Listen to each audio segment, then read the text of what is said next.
Which one is this? NW-700. We have an 1/8 inch to XLR, which is interesting. We have a windscreen that is honestly nicer than the windscreen I use in all these videos. It's metal.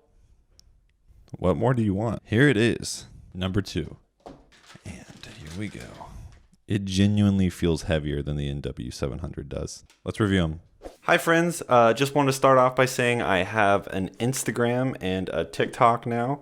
I just started them, so if you go sub now, you might be the first sub. Yeah, anyways, thank you so much for the continued growth of the channel, and I really appreciate it. So let's get into the review before I get too emotional. Cheap microphones. I love them. I think they're awesome. I think this microphone for $22 is amazing. Cheap microphones give musicians on a budget the ability to make music, and that is wonderful. Are these microphones perfect? No, by no means they are perfect, and they by comparison are not a good audio signal when you compare them to higher end mics. So I don't know if you guys can hear it on this one, but there is a low end hum that is just forever present on the NW-700.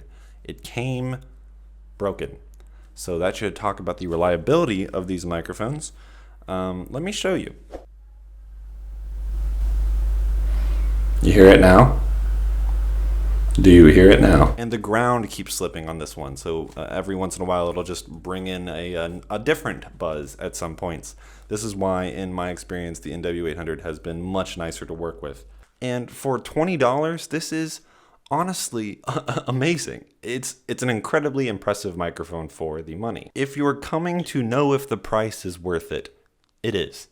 For $22, this is an exceptional microphone. The idea of demolishing price barriers and getting microphones into the hand of musicians for the price of a moderately priced meal, that's awesome. You can assume that the hardware inside of these two microphones are essentially going to be the same. It just happens to be that the build quality of the NW-800 seems to be a little bit better. So what are the specs? It's a cardioid microphone, and if we look at the frequency response, it has a boost in the 5K, a boost at the 10K, but you can probably assume that these are not the most reliable charts. It's a cardioid microphone, so it's going to pick up what's in front of it, and it's going to pick up a small peripheral around it. I kind of want to move on from the specs, because if you're looking at a microphone at this price point, all the specifications about impedance, capsule size, sensitivity, SPL levels probably don't mean much to you. So what I think is more important on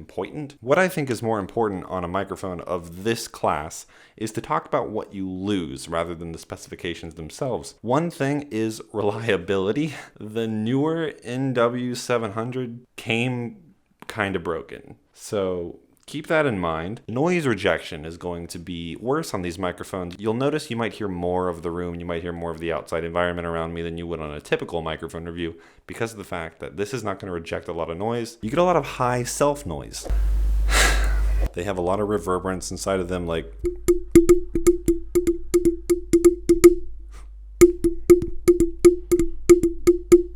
yeah, I mean, what is that? And you're probably not going to pick up the full frequency spectrum with these microphones, even though they say you will. You're not going to pick up a lot of the low end. You're not going to pick up a lot of the extreme highs. You're going to pick up kind of 80% down the middle, which is fine. You can record with that. You can make good music with that. But honestly, this is a really, really solid microphone for $23. Okay, I'm going to have a small rant now. If you think that gear is the reason your songs sound not up to par or not how you would like them, you've already lost. We are in an entirely new age of recording, one where the laptop can produce a song of the same quality of a multi-million-dollar studio if you know what you're doing. Rage Against the Machine recorded their first album with a $40 guitar and a 10-watt solid-state amp, which probably totaled a $100 setup.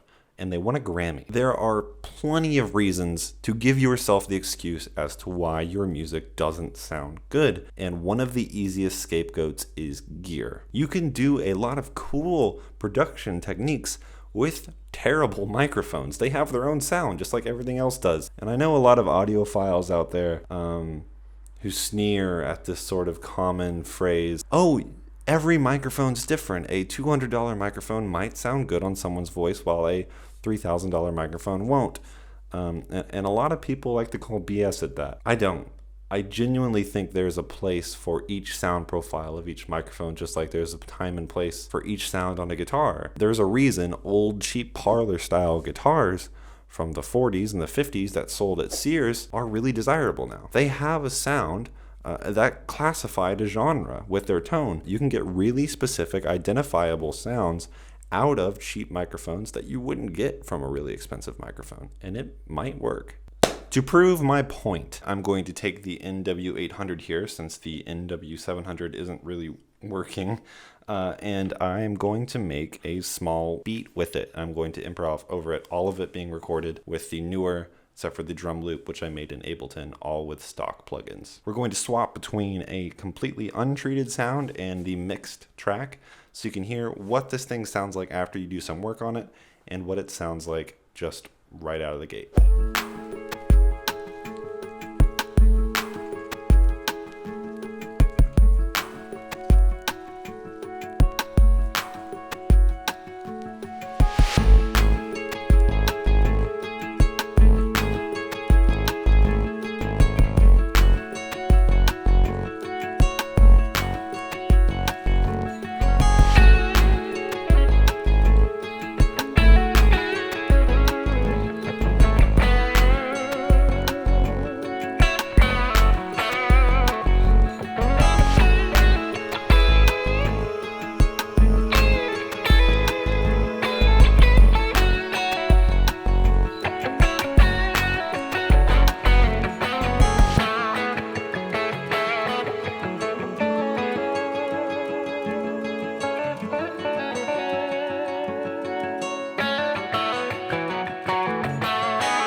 Thank you so much. Please remember to go check out the Instagram and TikTok, and I am starting lessons. If anyone wants to get lessons on guitar or also on production, please let me know. Email me at this email, and I hope to see you guys there, and definitely see you guys in the next video.